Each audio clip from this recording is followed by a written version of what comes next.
جی السلام علیکم ناظرین، میں ہوں رانا یاسف، آپ دیکھ رہے ہیں سیاسی گپ شپ۔ میرے ساتھ اظہر صدیق صاحب موجود ہیں۔ دو اہم پوائنٹ ہیں۔ لاہور ہائی کورٹ کے جج جسٹس شاہد جمیل، انہوں نے استعفیٰ دے دیا، اور یہ استعفیٰ جو ہے، یہ جو ریزائن ہے، اس کے پیچھے کیا محرکات ہیں، اصل کہانی ہے کیا، اس کے اوپر بات کریں گے۔ اور دوسرا ایک اور جو ہے وہ بازگشت سنائی دے رہی ہے، ایک پلان جو ہے وہ ترتیب دیا گیا ہے کہ جس کے تحت پاکستان تحریک انصاف کے جو امیدواران ہیں، جو انتخاب لڑ رہے ہیں، یا جو ان کے سپورٹران ہیں، ان کی کیمپین کو متاثر کس حد تک کیا جا سکتا ہے، کیونکہ الیکشن سر پر ہے۔ تو یہ کیا اس وقت سیاسی منظرنامہ ہے، کیا ہونے جا رہا ہے، اس حوالے سے آج بات کریں گے۔ اظہر بھائی، سب سے پہلے تو یہ بتائیں کہ یہ استعفوں والا معاملہ تو سپریم کورٹ کی حد تک محدود تھا، اب یہ وہاں سے اتر کر لاہور ہائی کورٹ میں بھی آ گیا، اور اس استعفے کی سب سے اہم بات جو ہے وہ یہ ہے کہ اس کے اوپر جو شاعری ہوئی ہے وہ اس نظام کا پورا عکس اور کرکش ہے۔ یہ کیا اصل کہانی ہوئی کیا ہے جی؟ بہت شکریہ رانا یاسف صاحب، آپ کو بھی اس طرح کی سیاحی میں بڑا عرصہ ہو گیا۔ میں بھی 1992 سے وکالت کے شعبہ سے بہت منسلک ہوں، اور میں نے آج تک یہ حال نہیں دیکھا ہماری عدالتوں کا جو اس وقت ہے۔ لارنس موومنٹ کے دور میں بھی ہم نے دیکھا، پی سی او آیا ہے تب بھی ہم نے دیکھا کہ یہاں ججز انڈیپینڈنٹ ہوتے تھے اور اپنا انڈیپینڈنٹ مائنڈ استعمال کرتے تھے۔ یہ نہیں ہوتا تھا، اور یہ بھی ایسا نہیں تھا کہ چیز اسی طرح طاقتور ہو گیا کہ وہ ججز کو جب مرضی روسٹر اپنی مرضی کے حساب اس طرح کے بنا دیتا تھا کہ جہاں جس کو لگانا ہے، یعنی طریقہ کار کیا ہے، کیسز فکسیشن کے حوالے سے سارا اختیار اس کے پاس ہے۔ ہم جو ڈالتے رہے سپریم کورٹ میں تو ہم نے سیٹل کر دیا جانے، لیکن لاہور ہائی کورٹ یا اسلام آباد ہائی کورٹ میں آج بھی سوابدید جو ہے کیس فکس کرنے کی، لگانے کی، سارا اختیار ہی چیف جسٹس کا ہے، اور چیف جسٹس اپنی مرضی سے لگاتا ہے، اور اپنی مرضی سے جب بینچز پہ ججوں کو بھیجنا کرنا، جو پسند لی آئے گا، جو بات نہیں مانے گا اس کو سزا کے طور پر دور بھیج دینا، یہ گلوبل روٹین ہے، اور یہ اختیار بڑا بے دریغ استعمال ہوتا رہا ہے۔ اس سے انصاف کی راہ میں رکاوٹ ہے۔ میں تو مطالبہ کرتا رہا ہوں، میں ہمیشہ مطالبہ متقاضی رہا ہوں جناب کہ وہ آپ نے سپریم کورٹ میں لگے رہے، سپریم کورٹ کی بجائے لاہور ہائی کورٹ میں کرے، متعلقہ ہائی کورٹ میں کرے، تاکہ یہ جو جج بلانے کا، کانسٹیچیوٹ کرنے کا، کیس فکسیشن کا، میرے ابھی کئی کیسز ایسے ہیں جو آج میں ارجنٹ فائل کرتا ہوں لگتے نہیں ہے، اور وہ اور درخواست جاتی ہے، پتہ لگتا ہے جناب فائل گئی ہے چیف جسٹس کے پاس، فلاں جج کے پاس گئی ہے، وہ ان کا کیا تعلق ہے ان سب چیزوں کو۔ تو یہ میرٹ پہ ہونے والی بڑی ضروری بات ہے۔ تو یہ آپ اگر نہیں، آپ پاس بات کو گھما رہے ہیں، پھر آپ پاس ہی رہے ہیں، لیکن اصل کہانی کیا ہے اس طرف آئیں گے۔ اصل کہانی کیا ہے وہ اپنے منہ سے آپ بتائیں نا لوگوں کو۔ اچھا دیکھیے، جہاں تک تو جسٹس شاہد جمیل صاحب کے استعفے کا ہے نا، وہ کہانی اس طرح سے ہے، وہ سول لبرٹیز کی بات کرتے ہیں۔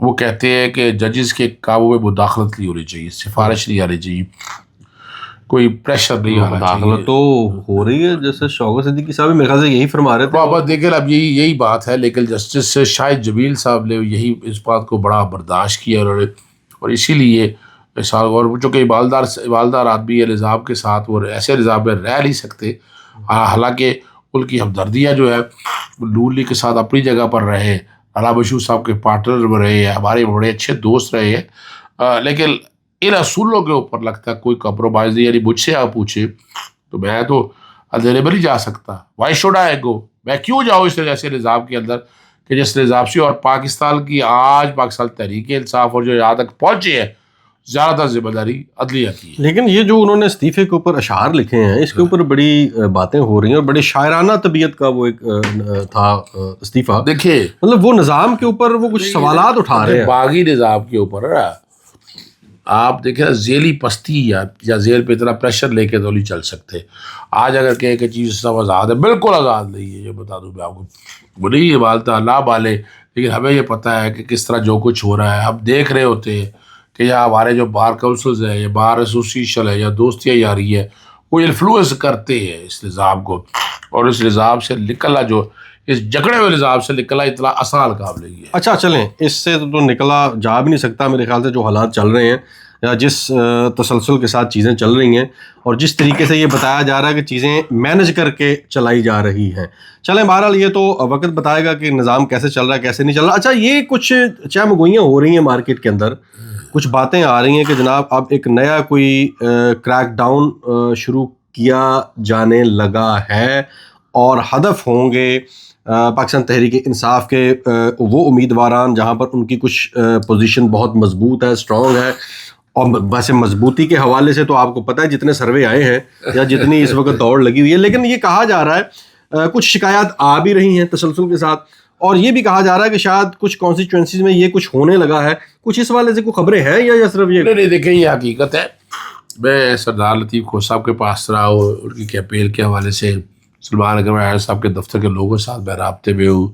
بہر شرافت صاحب الیکشن لڑ رہے ہیں، میں ان کے ساتھ کوشش کرتا ہوں کہ رابطے میں رہوں اور دیکھ سکوں. ان کا جو بیل یوسی کونسل کا بندہ کل اٹھا لیا تھا، مجھے میرے سامنے کی بات ہے، اور اس کے بعد وہ ٹریس کرتے رہے بہر شرافت کو کہ تم آؤ کس طرح سے یہ قابو آ جائے. یعنی یہ پولیس جو ہے نا لبرال حکومت کی، اور وہ سارے لوگ کر رہے ہیں. جو میں کہوں کہ نہیں چپ کر کے خاموش بیٹھے ہیں وہ نہیں بیٹھے ہیں. اب یہ سوال بڑا واضح ہے کہ جواب الیکشن کمیشن کو دینا ہے یا باقی لوگوں کو. اگر میں آج کہوں تو الیکشن کمیشن کی یاد ہے، الیکشن کمیشن تو کہے گا جناب میں کہاں بھاگوں گا، کس طرح کروں گا، کیسے مینیج کروں گا. لیکن یہ سارا ظلم ہو رہا ہے یہ، اور یاد رکھیے گا یہ اس طاقت سے جو ہے نا اس عذاب کو آپ نے اور ہم سب لوگوں نے گرانا ہے کہ اب آزادی رائے کی بات ہو، جو آ رہا ہے وہی لڑے وہی. ہم کیسے گرا سکتے؟ ساڈی تو گل ہی کوئی نہیں سنتا. ویسے دیکھیے بات آپ کی ووٹ کی طاقت کی ہو رہی ہے، آپ نہیں گرا سکتے، اس میں کوئی شک نہیں ہے. میں بھی نہیں، ووٹ کی طاقت کہاں پر ہے جب ساری چیزیں پیچھے ساری ڈیسائیڈ ہو چکی ہیں، پلان بن چکا ہے، بندے آ چکے ہیں اور سٹیج سجا لیا گیا. آپ کی اور عام بندے کی دیکھیے یار سیاست صاحب یہ باتیں اب اچھا نہیں لگتا آپ کے منہ سے. آپ قانون رائل کی حکمرانی کی بات کریں. دیکھیے آپ بات کریں ووٹ کو عزت دو کی بات کریں. آپ چاہتے ہیں کہ بالکل ایسے ہی ووٹ پڑے اور وہی بالکل ٹھیک ہے، تو ہمیں اسی پہ رہنا ہے. اب یہاں بیٹھ کچھ لوگ کہتے ہیں کہ جناب آپ جا کے جو آپ اپنی سیاسی جماعت میں جمہوریت میں آپ جا کر لیکچر دے. بھی کس بات کے جمہوریت کا لیکچر دے رہا ہے؟ آپ کو سب کو پتہ ہے کہ جمہوریت کیا، اور پاکستانی سعودی گورنمنٹ کو ویسے ہی پتہ ہے. سعودی گورنمنٹ تو آپ کو پتہ ہے حج کے اوپر جانے کے لیے اجازت دیتی ہے لاہی. نہیں لیکن ہم تو دیکھیں جو ایک سیکوینس کے ساتھ چیزیں ہو رہی ہیں ہم تو اس کو دیکھ کے کر رہے ہیں کہ آپ نے کبھی، اچھا چلیں آپ بتائیں کہ آپ نے کبھی اپنی زندگی میں اتنی پریس کانفرنسز دیکھی تھیں؟ دیکھیے چلے اس کو بھی چھوڑ دیں، آپ نے چلے اس کو بھی چھوڑ دیں، آپ نے ریٹرننگ آفیسرز کے جو فیصلے ہیں ان کا جو حشر ہوا ہے اس طرح کبھی دیکھا؟ پہلے نہیں دیکھا. یہ بات آپ نے بڑی زبردست کی. آپ نے پاکستان تحریک انصاف کے بندے ٹوٹتے ہوئے اس طرح دیکھے کبھی کسی جماعت کے؟ سوال ہے. چلیں اتنے مقدمات کبھی دیکھے ہوں، پرپوزر سکینڈلز اٹھتے ہوئے، سوال ہی الیکشن کمیشن پارٹی ہو، بالکل ایسے. تو پھر یہ ساری چیزیں دیکھنے کے بعد یہی تو میں کہہ رہا ہوں، یہی تو پالیسی ہے. آدمی کے ووٹ کی کدھر قدر ہے؟ چلو کہ آپ اس پہ ہاتھوں پہ ہاتھ رکھ کے نہیں بیٹھے رہیں گے آپ. یعنی آپ کہہ رہے ہیں کہ باہر نکلیں اپنا فریضہ ادا کریں. بالکل ووٹ بھی ڈالنا ہے، ووٹ پہ پیرا بھی دینا ہے، اور آپ نے اس وقت تک اٹھ لڑی ہے جب تک آپ کا ووٹ کاؤنٹ نہیں ہوتا. تو یہ چیزیں بہت ضروری ہے سمجھنے کے لیے. آپ کو بھی اندازہ ہے کہ ایک پولنگ بوتھ کے اوپر کب لوگ بیٹھے ہیں. پتہ چلے کہ جناب 200 ووٹ نکلا ہے پی ایم ایل کا، اور ان کے کینڈیڈیٹ اگر دیکھا جائے تو ٹوٹلی 150 ووٹ ہے. 200 ووٹ کیوں نکلا ہے؟ تو وہ دھاندلی یا گڑبڑ کہیں نہ کہیں کوئی موجود ہے کہ وہ کس طریقے سے کی ہوگی. وہ اسی طریق کو سامنے رکھتے ہوئے آگے لے کے جانا چل رہا ہے. چلیں اسی نوٹ کے اوپر پروگرام کو ختم کرتے ہیں. ناظرین پروگرام آپ نے سنا، ہمارا پروگرام لائک کیجیے گا، سبسکرائب کیجیے گا، شیئر کیجیے گا. مجھے اور اظہر صدیق صاحب کو اجازت دیجیے. اظہر صاحب کا کہنا ہے کہ آپ الیکشن والے دن نکلیں، اور آپ کا نکلنا، آپ کا جو فریضہ ہے ووٹ ڈالنے کا، وہ نہیں آپ 8300 کو استعمال کریں گا بھائی. چیک کریں پہلے ووٹ آپ کا کس علاقے میں ہے، آپ کا پولنگ بوتھ ہے. یعنی ایک پولنگ اسٹیشن کے اندر کئی پولنگ بوتھ بنے ہوئے ہیں، وہاں بیٹھ کر دیکھیں. پھر آپ نے نامینیشن پیپر کے اوپر جب آپ نے دستخط کر رہے ہیں، جب دیکھ لایا ہے، جو نشان لگانا ہے وہ بڑا سوچ سمجھ کے جلدی نہیں نکالا. وہ بیلٹ پیپر کو خشک کر لائے، ورنہ کیا ہوگا وہ دوسرا نشان آ جائے گا، ووٹ کینسل. میرے خیال میں لوگ سیاڑے نے، یہ ضروری ہے 8300 کے اوپر ووٹ ڈال کے وہ اپنے ووٹ کے اوپر پہرا دینے کی بات کی. یعنی کہ باہر نکلیں، ووٹ ڈالیں، اور اس کے اوپر آپ نظریں نہیں چرائیں گے، کیونکہ آپ کا نکلنا ہی اس قوم کی اور اس قوم کی نسلوں کی تقدیر بدل سکتا ہے. اجازت دیجیے، اللہ نے